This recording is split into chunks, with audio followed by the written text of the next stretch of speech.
Captain Michael Rodriguez had been leading armored Spearhead operations for 3 years, commanding his M1A2 Abrams tank through the desert terrain of Iraq with the confidence that came from superior firepower and advanced armor protection. But when his lead tank triggered the first anti-tank mine in what intelligence had declared a cleared corridor, Iron Fist Protocol meant his entire armored column was trapped in a kill zone designed specifically to destroy American heavy armor. The 3rd Armored Division had been conducting offensive operations in western Iraq for 6 weeks, pushing through desert terrain toward strategic objectives that would secure coalition control over critical supply routes.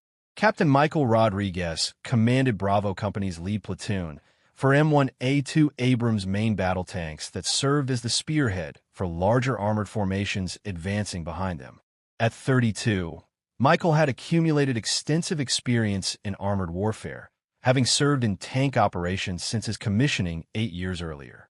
His M1A2 Abrams represented the pinnacle of American armor technology: 120mm main gun, advanced fire control systems, and composite armor capable of defeating most anti-tank weapons deployed by enemy forces in the region.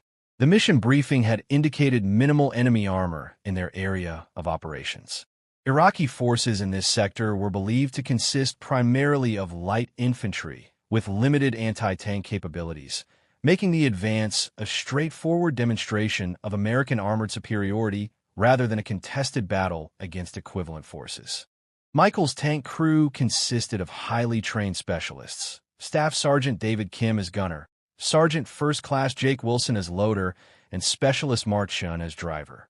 The 4-man crew had worked together for 14 months, developing the coordination and communication necessary for effective tank operations in combat environments. The desert advance had proceeded according to plan for the first 12 kilometers. The terrain was ideal for tank operations: flat, hard-packed sand with excellent visibility and multiple approach routes that allowed armored formations to maneuver freely while maintaining mutual support between vehicles. Iron 6, this is Iron 1. Michael transmitted to his company commander as his platoon approached the phase line that marked their intermediate objective. We are 2 kilometers from checkpoint Alpha. No enemy contact. Terrain remains favorable for continued advance. Copy, Iron 1. Continue mission. Intelligence reports no significant threats between your position and final objective. Came the response from Captain Sarah Martinez, who was coordinating the advance from her command tank position behind the lead elements. Michael studied the terrain ahead through his commander's independent thermal viewer, a sophisticated system that allowed him to scan for threats while his gunner maintained focus on immediate targets. The route appeared clear, with no obvious defensive positions or obstacles that would impede their advance. The anti-tank minefield had been positioned with professional precision in a natural choke point, where the terrain forced armored vehicles into predictable approach route. Driver halt. Michael commanded instantly, but the massive explosive device had already been triggered by the tank's weight and magnetic signature. The anti-tank mine detonated directly beneath the M1A2's hull, with devastating force designed specifically to defeat advanced armor protection. The explosion lifted the 70-ton tank completely off the ground, the shaped charge penetrating through the bottom armor and creating catastrophic damage to the crew compartment and engine systems. Michael felt the shock wave pass through his body as emergency systems activated and the tank's internal fire suppression system engaged automatically. All stations, this is Iron 1. Michael transmitted through his damaged radio system, fighting through the disorientation caused by the blast. I have struck an anti-tank mine. Repeat, anti-tank mine. My tank is immobilized and damaged. The response from his platoon was immediate and professional. Iron 1, this is Iron 2. I can see your position. Assessing damage and preparing recovery operations. But Michael's training told him that single anti-tank mines were rarely isolated threats. If enemy forces had invested the time and resources to emplace sophisticated mines capable of destroying M1A2 Abrams tanks, they had likely created an integrated defensive system designed to destroy entire armored formations. Iron 2, Iron 3, Iron 4, Michael transmitted to his remaining tanks, conduct immediate mine detection sweep of your current positions. Do not advance until area. Iron 6, this is Iron, Michael reported to his company commander. We have discovered extensive anti-tank mine field in primary approach route. Recommend immediate implementation of Iron Fist Protocol. Iron Fist Protocol was the emergency procedure for armored formations that encountered sophisticated anti-tank defenses requiring specialized clearance operations. The protocol called for immediate halt of armored advances, deployment of engineer assets to clear mine fields, and coordination with higher headquarters to assess alternative approach routes. Copy, Iron 1. Iron Fist Protocol is active, Captain Martinez responded. Engineer support is being dispatched to your location. Maintain defensive positions and prepare for extended clearance operations.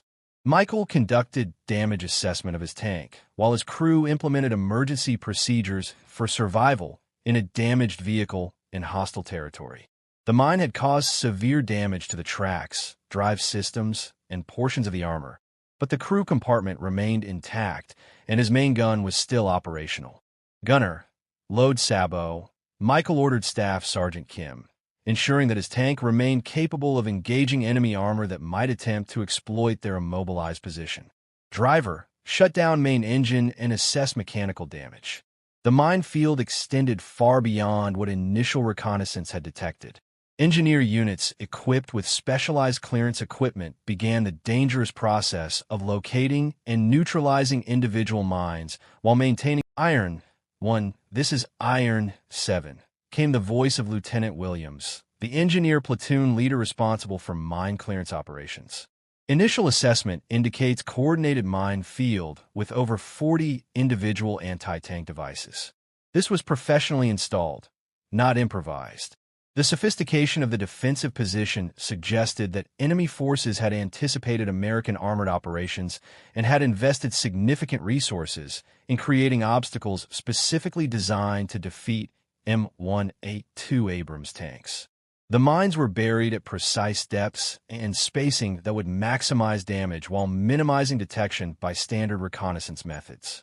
Over the next 4 hours, Michael coordinated defensive operations while engineer teams systematically cleared lanes through the minefield.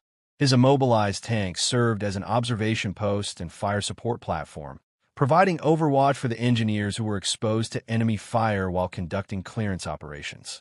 Iron 1, we have detected shaped charges designed to penetrate Abrams armor, Lieutenant Williams reported during the clearance operation. These aren't standard anti-tank mines. Someone provided enemy forces with advanced explosives specifically designed to defeat our armor. The revelation that enemy forces had access to sophisticated anti-tank weapons raised serious questions about intelligence assessments and operational security. The minefield hadn't been created by insurgents with improvised explosives. It was the work of professional military engineers with access to advanced weaponry. Iron 6, this is Iron. Michael reported as recovery vehicles prepared to extract his damaged tank. Iron Fist Protocol executed successfully. Minefield cleared, but enemy capabilities exceeded intelligence estimates. Recommend enhanced reconnaissance for future armored operations. The damaged M1A2 was eventually recovered and returned to maintenance facilities for repair, but the encounter with sophisticated anti-tank defenses had provided valuable intelligence about enemy capabilities and tactics. The minefield had been designed by professionals who understood American armor doctrine and had developed effective countermeasures. Captain Michael Rodriguez had led armored Spearhead operations, expecting to demonstrate American superiority in tank warfare.